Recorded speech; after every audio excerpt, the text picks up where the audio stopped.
अस्सलाम वालेकुम नाज़रीन, हमारे सुबह प्रोग्राम दी न्यूज़ रिव्यू मां सनाउल्लाह हाशमानी अवां जी ख़िदमत में हाज़िर आहियां। नाज़रीन, प्रोग्राम में पाण ॻाल्हि ॿोल कंदासीं त भारतीय हिमायत हफ़्तिया दहशत गर्दनि अॼु बलूचिस्तान में स्कूली बस ते वार कयो आहे, जंहिंजे नतीजे में 3 ॿारनि समेत 5 ॼणा शहीद थी विया आहिनि। भारत पंहिंजी प्रॉक्सीज़ जे ज़रिए मुल्क में हिन वक़्तु दहशतगर्दी जा वाक़िया कराए पियो। रवायती जंग में पाकिस्तान भारत खे शिकस्त ॾिनी आहे, जंहिंखां पोइ भारत पंहिंजी प्रॉक्सीज़ खे एक्टिव कियो आहे ऐं हीअ जेको वाक़ियो पेश आयो आहे, हिन लाइ इहो चयो पियो वञे त इहो भारत पंहिंजी प्रॉक्सी जे ज़रिए बलूचिस्तान जे अंदरि इहो हमिलो करायो आहे। इन हवाले सां मुल्क जी सियासी क़यादत इन हमले खे निंढियो आहे, उनजी मज़म्मत कई आहे। गॾोगॾु अफ़वाज पाकिस्तान जो बि इन हवाले सां ॾाढो स्ट्रॉन्ग मौक़िफ़ आयो आहे। अफ़वाज पाकिस्तान जो चवणु आहे त जेकॾहिं असां ते जंग करणु चाहिनि पिया त पोइ जंग ई सही, ऐं कंहिं बि जारियत खे मुंहुं ॾियण जे लाइ असांजे जेका अफ़वाज पाकिस्तान आहे उहा पुरज़म आहे। सरफराज़ बुगटी इन हवाले सां प्रेस कॉन्फ्रेंस बि कई। बलूचिस्तान जेके वॾा वज़ीर आहिनि उन्हनि इन हवाले सां चयो त हमले बाबति इंटेलिजेंस रिपोर्ट हुई, धमाको आपघाती न पर रिमोट कंट्रोल्ड हुयो। इन ते बि पाण ॻाल्हि ॿोल कंदासीं ऐं गॾोगॾु पाण ॻाल्हि ॿोल कंदासीं त पाकिस्तान ऐं अफ़गानिस्तान वापार राब्ते ऐं सहकार वधाइण ते इतफ़ाक़ करे वियो आहे।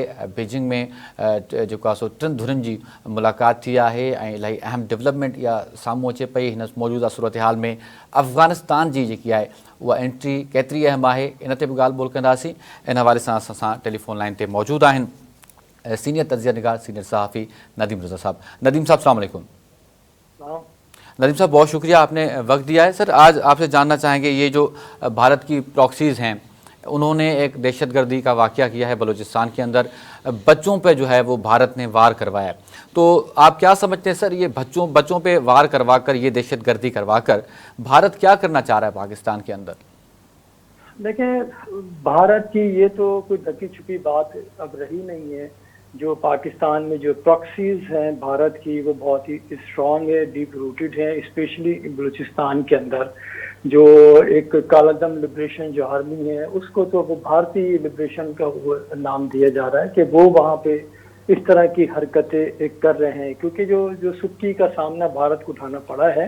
जो बुलंद बांग दावे किए जा रहे थे कि पाकिस्तान का ये कर देंगे तो वो कर देंगे, और महज चंद घंटों के बाद जो सरेंडर करना पड़ा है, तो उसकी सुक्की मिटाने के लिए पाकिस्तान में, और मैं आपको बताऊं इस किस्म के खदशात जो है ना उसी वक्त जाहिर किए जा रहे थे जब ये भारत ने सरेंडर किया था, अमेरिका को बीच में डाला था। अब वो क्योंकि वो लड़ने के काबिल था नहीं, क्योंकि कोई भी जंग होती है वो डेटरेंस पे होती है, और आपके जो फौजी क़यादत है उसकी डिटर्मिनेशन के ऊपर होती है, आपके वेपन्स पर होती है, आपके जो ईमान है उसके ऊपर जंग लड़ी जाती है। मीडिया के ऊपर कोई वॉर नहीं लड़ी जाती।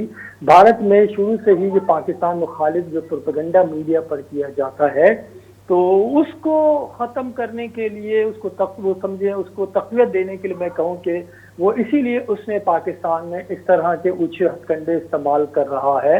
और यही वजह है कि देखें, पूरी आपने भी बताया कि पूरी क़यादत इस वक्त जो है यकजा है, यकसू है, और भारत इस खाम ख्याली में था। वो सोच रहा था जो पाकिस्तान में पिछले जो चंद सालों के दरमियान जो मुल्क सियासी अदम इस्तेहकाम का शिकार रहा है, और मुआशी तौर पर भी पाकिस्तान की मईशत लड़खड़ा रही थी, लेकिन वो मईशत अपने पैरों पर खड़ी होने लगी है, आगे बढ़ रही है, तो उसको गवारा नहीं किया। इसी दौरान उसने ये साजिशें अपनी तेज की। लेकिन मैं आपको ये बता दूं, भारत भला जितनी साजिशें कर ले, इस तरह की कार्रवाइयां कर ले, वो अपने मज़मूम मकासद में किसी तौर भी कामयाब नहीं हो सकता। और आपने देखा होगा कि पहली बार ये जंग के बाद इस तरह के जो वाक़या हुए, इससे पहले भी और मीर अली के अंदर भी जो बच्चों को शहीद किया गया था वो भी इन्हीं की प्रॉक्सी थी, और अनफॉर्चुनेटली उसके इल्ज़ामात उन्होंने फिर पाकिस्तान के सिक्योरिटी इदारों पे लगाने शुरू किए। वाइस-पीआर ने इसको भी क्लियरफाई किया है कि जिस तरह के ये जो हथकंडे इस्तेमाल कर रहा है,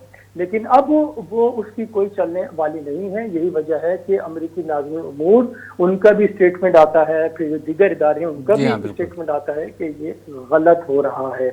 तो पूरी दुनिया समझ चुकी है, जो आलमी इदारों की जो रिपोर्ट्स आ रही हैं भारत से मुताल्लिक, कि वहाँ पे जो अक़लियतें हैं उनको जिस तरह से दुश्वारी का सामना है, उनको मारा जा रहा है, और बिलखुसूस जो मुसलमान हैं वहाँ पे, तो वो उसमें शिद्दत आती जा रही है। और उसके जो असरात हैं, और वो अपने जो अवाम है, भारत के अवाम है, क्योंकि मोदी से सवाल कर रहे हैं जो तुमने कि जो पाकिस्तान के ऊपर जंग मुसल्लत की थी और ये कहा जा रहा था कि हम पाकिस्तान को शिकस्त देंगे, और जो उनका जो घिनौना जो जो अज़ाइम जो थे वो यही थे कि कश्मीर को पूरे एक इंडिपेंडेंट रियासत के तौर पे उसको लाया जाए, आज़ाद कश्मीर, गिलगित बल्तिस्तान, ये सारे, क्योंकि वो तो कर चुके थे कि उन्होंने कहा था कराची भी कब्जा हो गया, लाहौर पे भी कब्जा हो गया, सारा हो गया।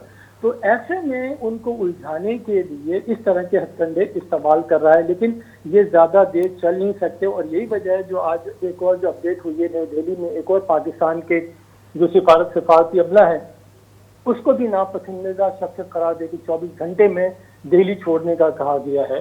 तो ये सारी चीज़ें हैं, आलमी इदारे देख भी रहे हैं कि भारत क्या कर रहा है, लेकिन पाकिस्तान की फौज, पाकिस्तान की सियासी जमातें, हुकूमत सब बेदार हैं, यकसू हैं, एक साथ हैं। और यही वजह है, आपने देखा होगा कि पाकिस्तान वजीर आज़म और उनके साथ जो वज़रा जो है वो कोयटा पहुंच चुके हैं, आगे चीज भी वहाँ पे जा रहे हैं, अवाम के साथ खड़े होंगे, वो कह रहे हैं कि हम सोए नहीं, हम बेदार हैं। जो भारत जिस तरह से ये चिंगारियों को हवा दे रहा है, ये मैं समझता हूँ कि अगर इसने अभी भी नहीं रोका तो ये जो चिंगारी जो आग बनेगी वो भारत को ही जला के रख देगी। सही। अच्छा नदीम साहब, हमने देखा कि रवायती जंग में भारत को जो है वो बुरी तरह से शिकस्त हुई, जिसके बाद ये जो हथकंडे हैं वो इस्तेमाल कर रहा है भारत। हमने देखा सीज़ फायर का मुआहदा हुआ जिस पर दोनों ममालिक की रजामंदी थी। आज वज़ीर आज़म साहब ने कहा है कि भारत न्यूट्रल प्लेस पे या किसी तीसरे मुल्क की शमूलियत पे जो है वो राज़ी नहीं है। तो आप क्या समझते हैं, भारत इस पे क्यों राज़ी नहीं हो रहा कि तीसरा मुल्क आकर जो है वो इस पर मुआहदा करवाए, इस पर बातचीत करवाए? और दूसरा, इस सीज़ फायर पर कितना असरअंदाज हो सकते हैं इस तरह के वाक़यात जो भारत पाकिस्तान में करवा रहा है? देखिए, मैंने जो आखिरी जो लफ्ज कहा था, ये अभी चिंगारी है, सीज फायर हुआ है, मसला खत्म नहीं हुआ है अभी। सही। मसला अपनी जगह पर बदस्तूर मौजूद है। अगर इस तरह के वाकयात खुदा न खासा तवातुर के साथ अगर होते रहे तो फिर हालात उस नहज पे चले जाएंगे जहां जाना नहीं चाहिए। और पाकिस्तान की हमेशा से यही कोशिश रही है कि यार अपना मसलियत से काम ली जाए, अमन कायम रखा जाए, क्योंकि इस जंग में देखें नुकसान दोनों तरफ का होता है, एक तरफ का नहीं होता। हम ये नहीं तस्वुर कर सकते या सोच सकते कि वन साइडेड भारत के नुकसान हो, हमारा नुकसान ना हो।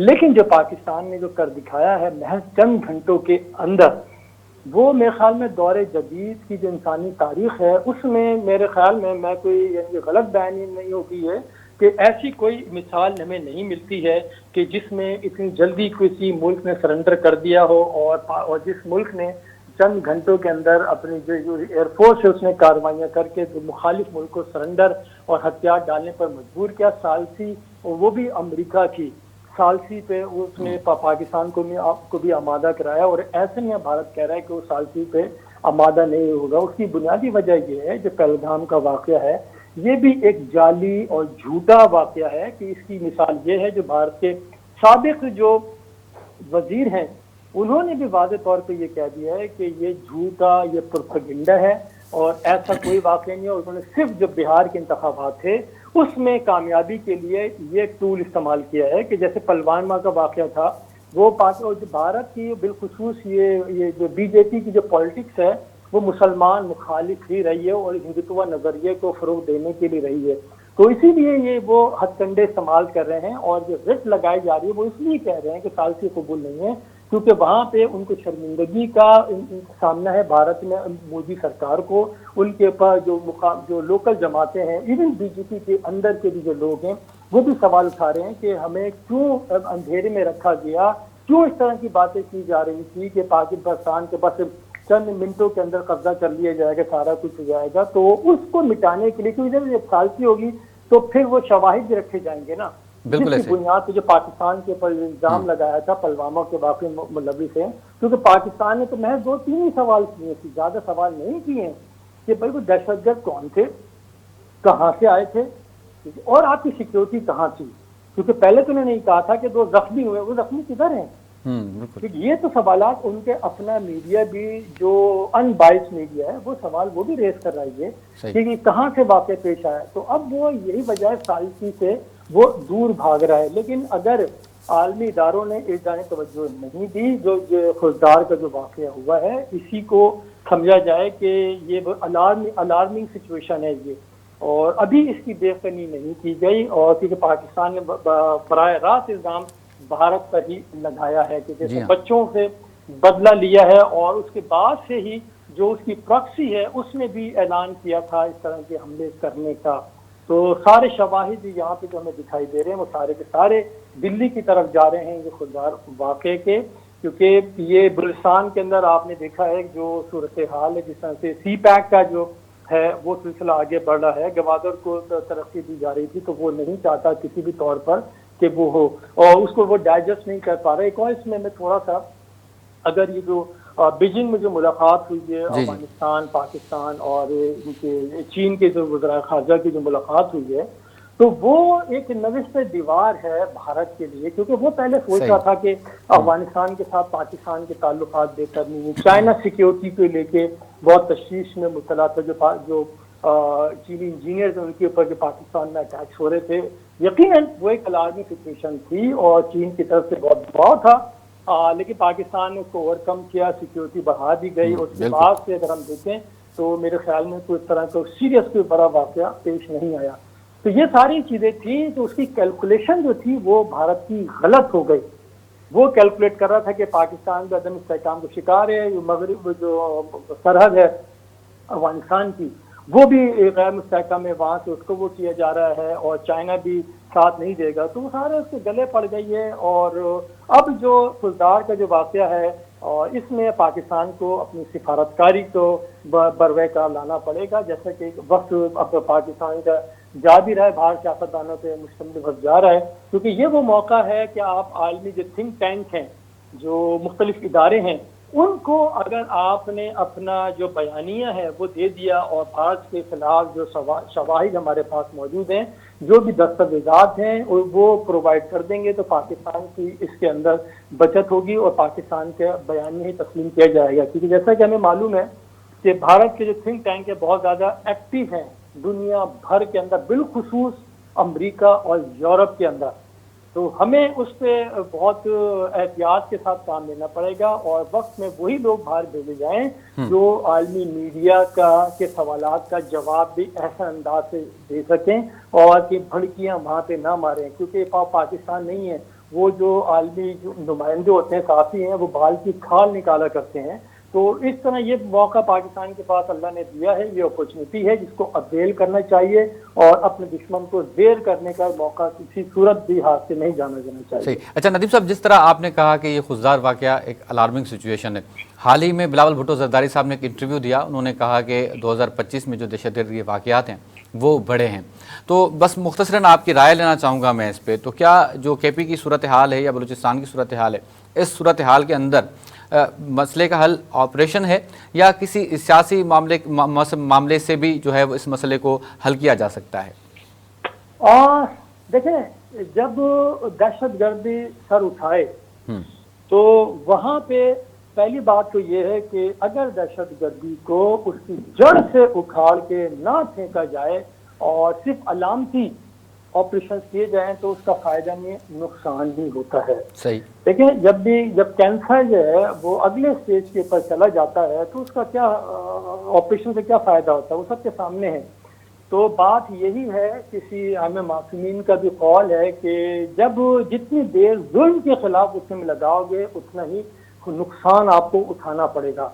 तो यहाँ पे देखें, ऑपरेशन के साथ साथ सियासी दाव पेच या डायलॉग का सिलसिला भी हमें जारी रखना चाहिए। देखना चाहिए कि कौन से ऐसे अनासिर हैं जो असर रखते हैं ऐसे अफराद में, जो भटके हुए कह लें आप उनको, या राह से हट गए हैं या दुश्मनों के हाथों में खेल रहे हैं।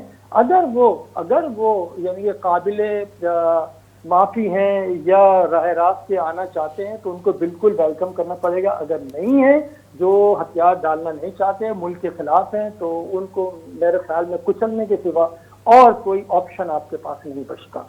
ठीक है, बहुत शुक्रिया नदीम साहब, आपने प्रोग्राम के वक्त दिया। नाज़रीन, नदीम रज़ा साहब सीनियर सहाफ़ी तजिया निगार पंहिंजो नुक़्ता नज़र अवांजे साम्हूं रखियो। नाज़रीन, प्रोग्राम में वठूं था मुख़्तसिर ब्रेक, ऐं ब्रेक खां पोइ पाण जेॾीमहिल ॿीहर हाज़िर थींदासीं त ॻाल्हि ॿोल कंदासीं सिंध में पाणी जी खोट जे हवाले सां। सिंध जे मुख़्तलिफ़ शहरनि में एहतिजाजी मुज़ाहिरा थियनि पिया। टरे मोहम्मद ख़ान में बि एहतिजाज थियो आहे। अॼु गुज़िरियल 2 ॾींहंनि खां जुॾे में बि पाणी जी खोट आहे ऐं अॼु क़ौमी असैम्बली में पाणी मामलनि बाबति कमेटी जो इजलास थियो आहे, जंहिंमें वापदा चेयरमैन सजाद गनी साहब अॼु हिकु नए वॾे डैम ठाहिण जी तजवीज़ भी ॾिनी आहे। इन ते पाण ॻाल्हि ॿोल कंदासीं, वठूं था मुख़्तसिर ब्रेक।